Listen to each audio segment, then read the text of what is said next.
Bienvenidas y bienvenidos a este nuestro curso de ética y responsabilidad del abogado. Esta es una presentación solamente y es una presentación breve, pero por lo mismo quisiera que nos centremos en aquello que puede explicar mejor por qué una materia como esta debe formar parte de la currícula del plan de estudios de una facultad de Derecho. Y es que este es un tema que siempre ha dado pie a algunas discusiones donde se dice por qué abordarlo en la universidad o sobre todo en las facultades. Y hay quienes han estado en contra de esto desde mucho tiempo atrás, lo siguen estando, y hay además quienes tienen opinión importante al respecto y que creo que es necesario conocer y de alguna manera persuadir de lo contrario.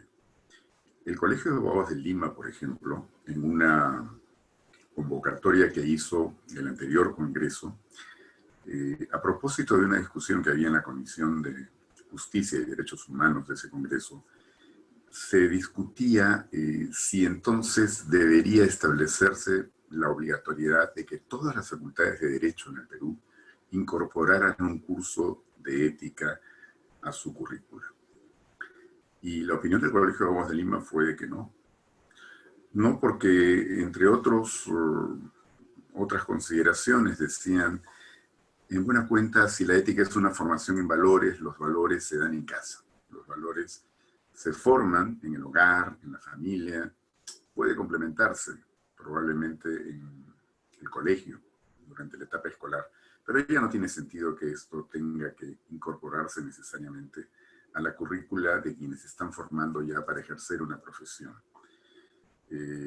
Bueno, alegaban además de que sería hasta inconstitucional, decían ellos, que se quiera pretender o se quiera obligar a las universidades a que incorporen esto en su currícula.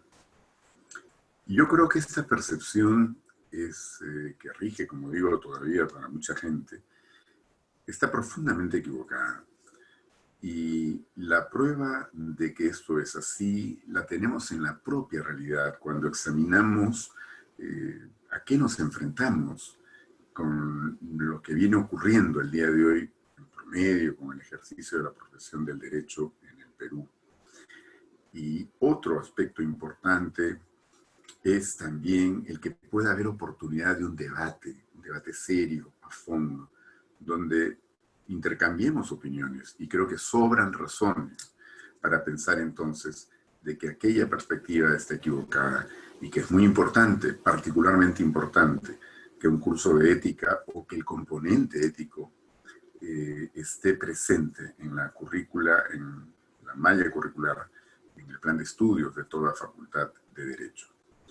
Y es que ciertamente valores que pueden tener un carácter universal en el sentido de que son comprensivos de todas las personas, como la justicia, como la libertad, como la amistad o la lealtad,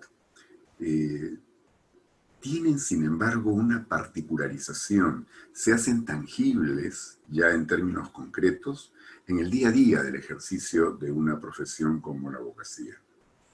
Y esto es porque hay situaciones a las que nos enfrentamos cotidianamente. Y eso nos obliga entonces a tener claras las ideas y a ver cómo debemos resolver un dilema que con frecuencia se presentan para todos nosotros. Un médico, por ejemplo, no tiene necesidad de preguntarle cuál es su nombre o averiguar la identidad de la persona que requiere sus servicios. Un abogado, una abogada, sí, porque podría ocurrir, y esto no es tampoco frecuente, que exista lo que llamamos un conflicto de interés. ¿Qué pasa si este abogado tiene, ¿no es cierto?, ya como cliente o como grupo de clientes, a gente que tiene intereses contrapuestos con aquel que ha solicitado en ese momento sus servicios? Simplemente no puede aceptar. Esto en lo particular, y hay muchos ejemplos que podríamos poner en otros temas, ¿no?, que demuestran o grafican mejor esta situación. Pero creo que de manera general y muy importante tendríamos que ver cómo la profesión del derecho se vincula tanto a algo que le es fundamental al país: la vigencia de la institucionalidad democrática, la vigencia del Estado constitucional del derecho. Hay un compromiso, una responsabilidad de abogados y abogadas respecto a esto que es, repito, trascendental en la vida de toda sociedad.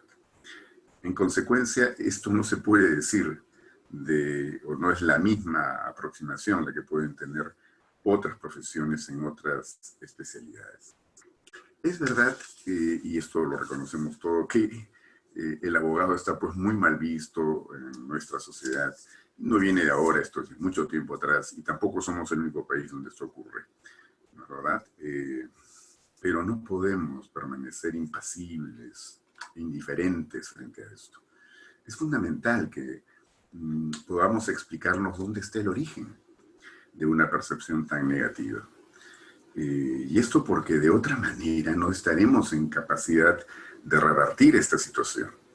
Y esto con efectos múltiples, muy positivos. Por ejemplo, que el sistema judicial opere mucho mejor de lo que hoy día ocurre, según todos conocemos, donde se arrastran problemas ancestrales, ¿no es cierto? Entonces, hay la necesidad de ser conscientes de esto para tener un punto de partida claro y de esa forma podamos proyectarnos a lo que convendría ser en el futuro. Yo quisiera compartir con ustedes una encuesta que fue publicada hace mucho tiempo, ya han habido otras posteriores, por supuesto, pero una que fue publicada hace mucho tiempo por el diario El Comercio. En aquella encuesta,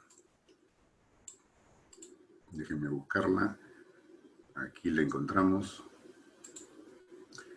En aquella encuesta se podía apreciar que sobre niveles de confianza de la profesión se hablaba de crisis en la confianza de la profesión. Y entonces aquí vemos cómo los bomberos aparecen con 93%, los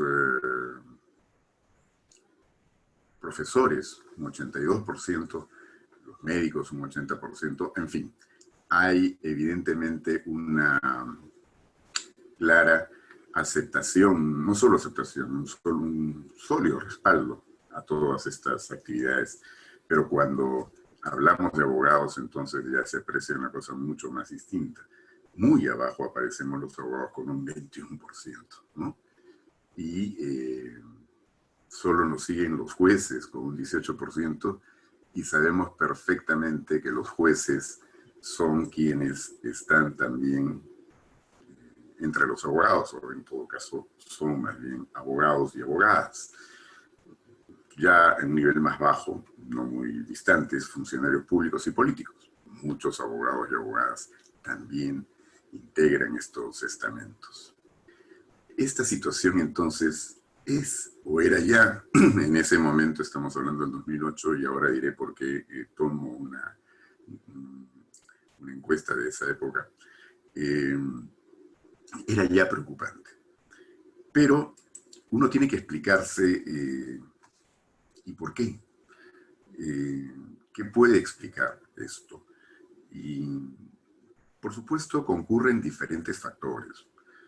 Algunos señalan con mucha razón de que son las deficiencias propias de un sistema educativo superior como el peruano, donde han crecido universidades en una cantidad exponencial en las últimas 2 décadas, por lo menos, y la mayor parte de estas son facultades de Derecho, pero también sin ningún nivel suficiente como para poder reconocer que se da una mínima formación que capacite a estos estudiantes que egresan año a año en el país con todos los conocimientos necesarios y las competencias necesarias para poder ejercer eficientemente su profesión.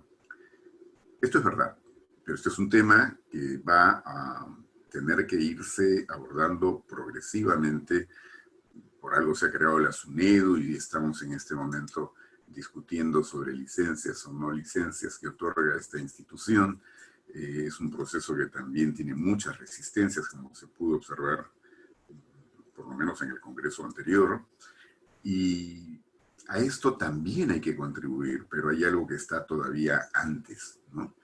Otros podrían decir que la corrupción en el sistema judicial es como un incentivo para no guardar conductas éticas o de integridad en el caso de los abogados, pero obviamente esa respuesta no nos podría, o esa constatación no nos podría de ninguna manera satisfacer.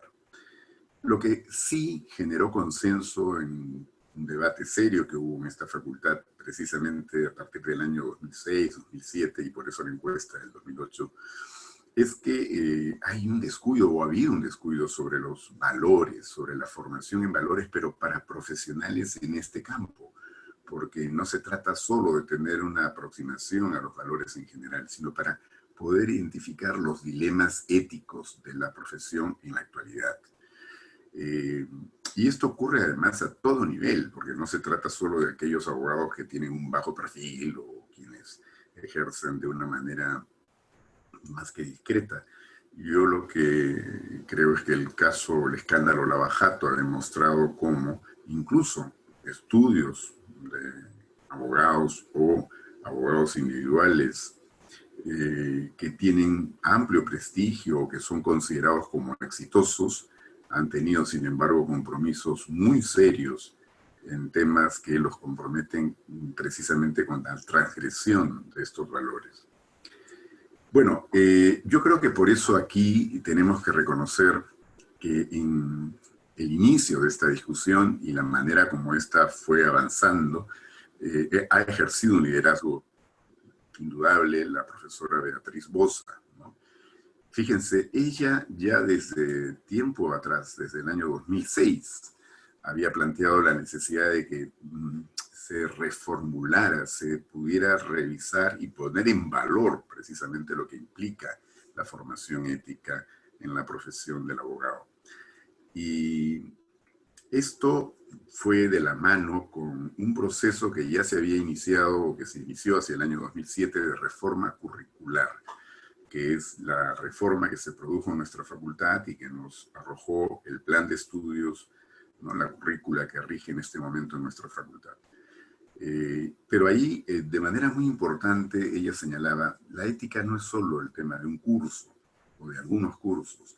La ética debe impregnar transversalmente todos los contenidos que se brindan en una facultad.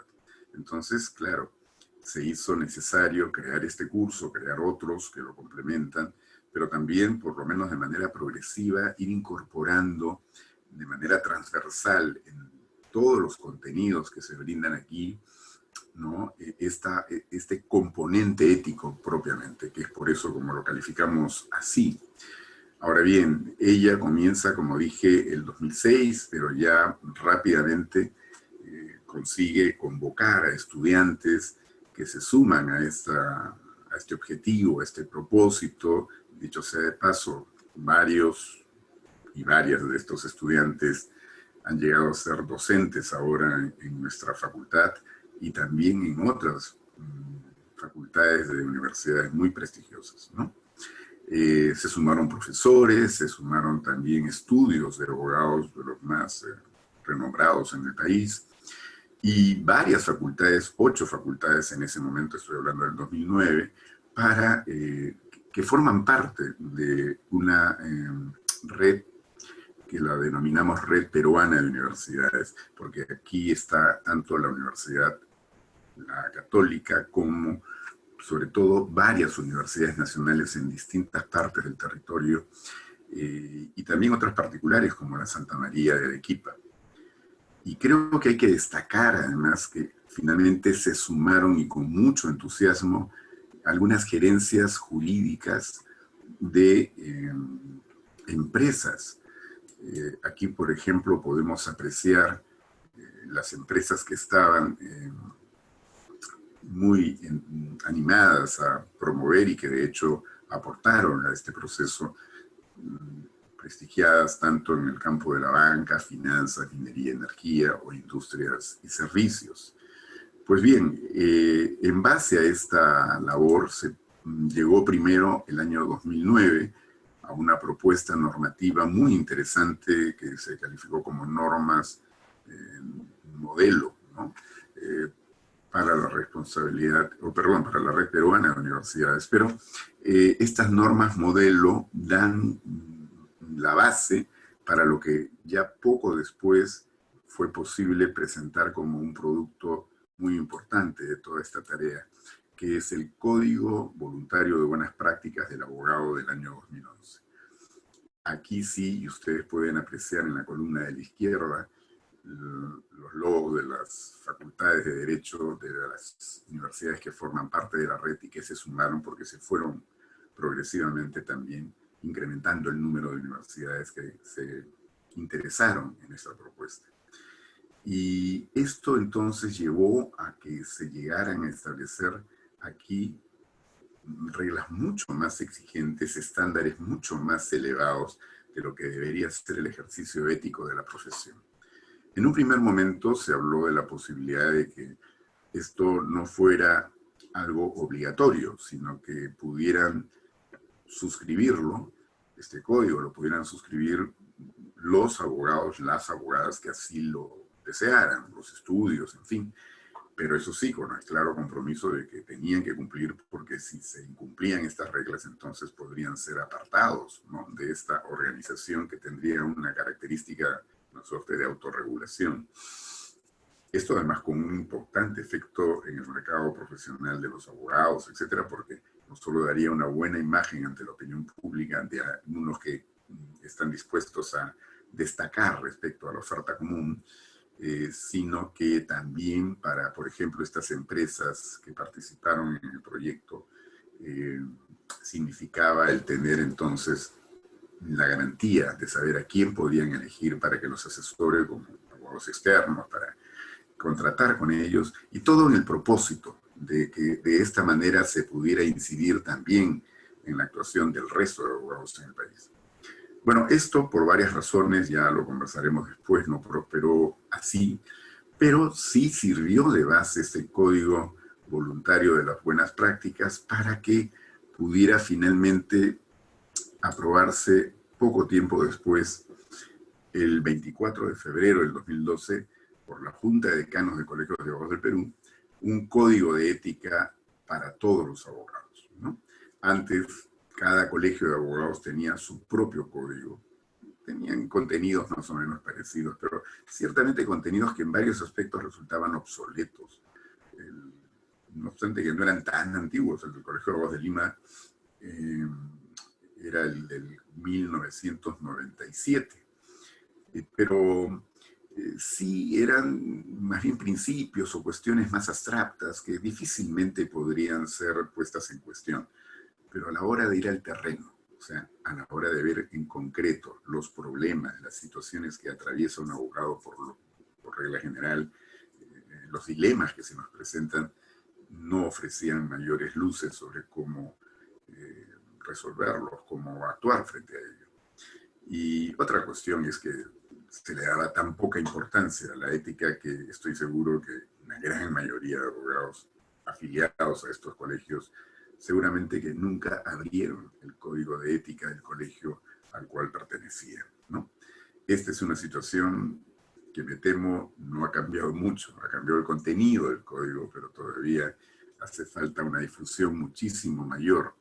Por esa razón, ¿no?, yo les he dicho que estaríamos más bien trabajando ya desde ahora con este, que es el código vigente, el Código de Ética del Abogado, que es el de 2012. Esta es la última edición que publicó el Ministerio de Justicia.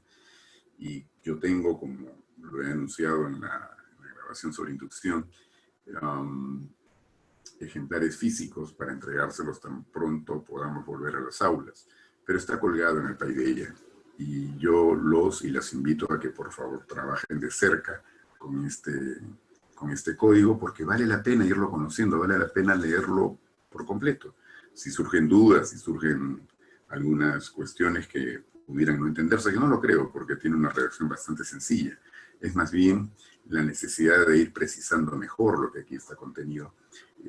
Lo pueden plantear en el foro de consultas, y aunque todavía no lo hayamos abordado en clase, pues de pronto vamos adelantando algunos elementos que pueden ayudar a entender mejor lo que habría que plantearse de lo que está aquí contenido. Porque este código no es la réplica del de las buenas prácticas, el anterior que le mostré, que fue el producto que la Católica y con toda la gente que apoyó en ese esfuerzo pudo dar a conocer. Ese era mucho más exigente. Aquí se han recogido algunas cosas importantes de lo que ahí estaba propuesto, pero no todo. Aquí también hay vacíos, aquí vamos a encontrar contradicciones. Quiere decir que se ha avanzado mucho, pero no lo suficiente. Estamos lejos de haber llegado cerca a la meta. Y por tanto, este es un esfuerzo monumental que compromete el aporte de sucesivas generaciones, y ustedes forman parte de este proceso conmigo y con el equipo docente. Porque creo que la apuesta de una universidad como la Católica está en sostener no solo interesa que nuestros egresados tengan una buena formación ética para el ejercicio de la profesión, nos interesa que sean los egresados de todas las universidades.